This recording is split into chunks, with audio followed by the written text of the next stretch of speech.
Bên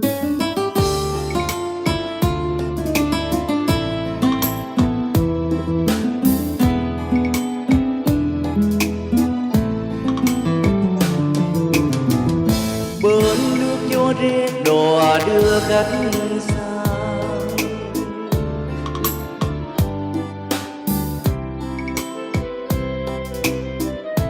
đêm nơi không gian chìm trong giá băng, con đò sang ngang.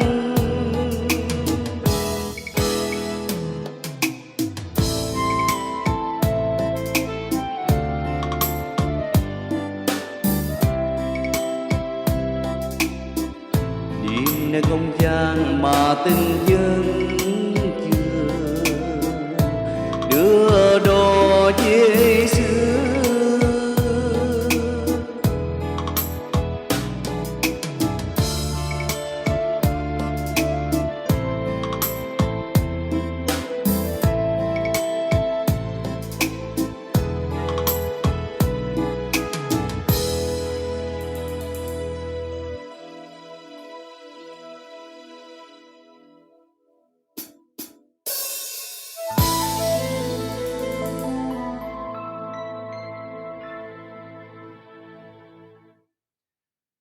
Quên sao được em ơi, dù năm tháng đi mau nhưng thời gian không làm mờ đi kỷ niệm.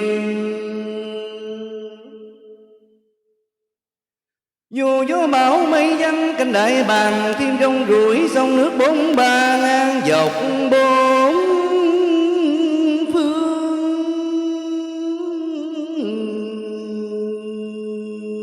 trời.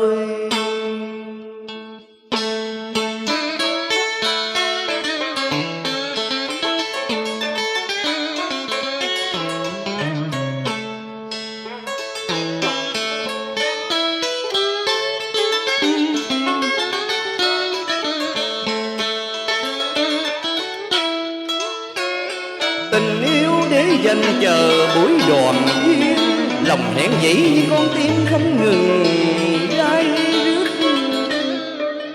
Nhớ mây lá cớ hà giống kéo kẹt năm răng, lặng lẽ âm thầm ôm con thơ hoài mong tưởng nhớ.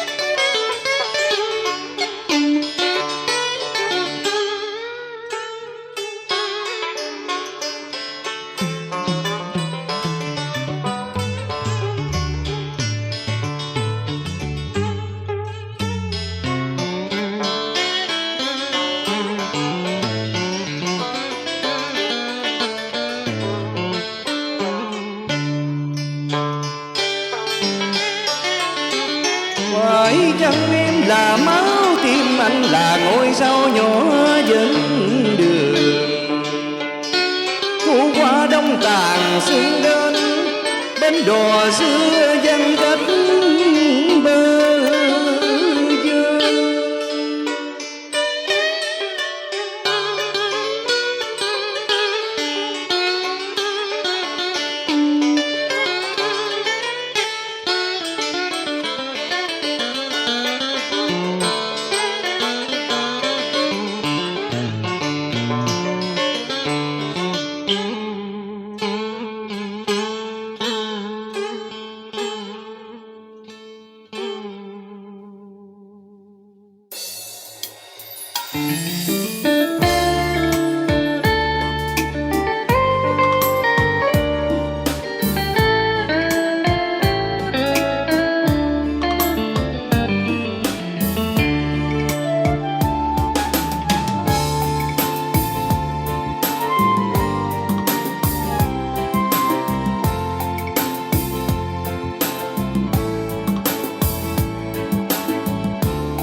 đau.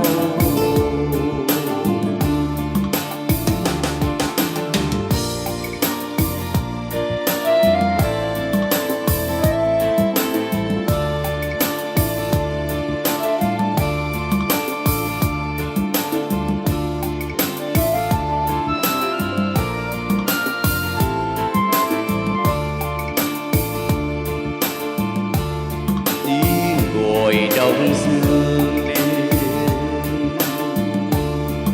tiếng gọi trong sương đêm.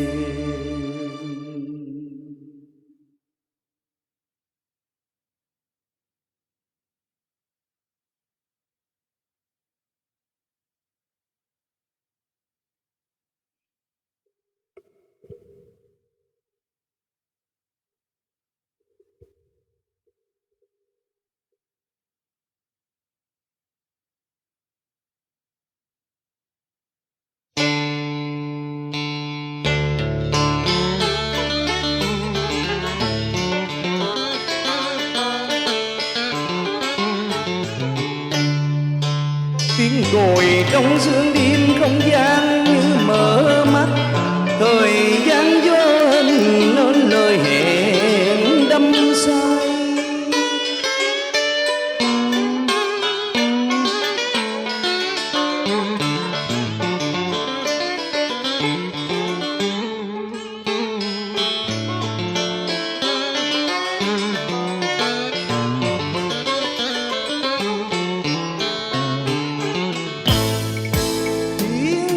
Trong sương đêm, tiếng gọi trong sương đêm theo gió đưa vui buồn, hè gì du quán thao.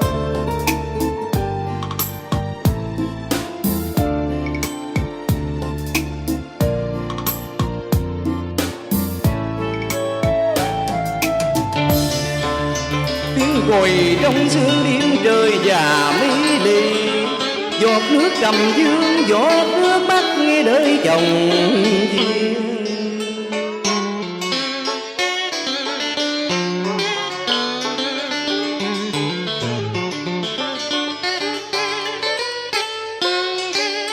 Gửi cánh chim bay tình em đi muôn ngả, lắng nước trong sương mờ anh vội vã về.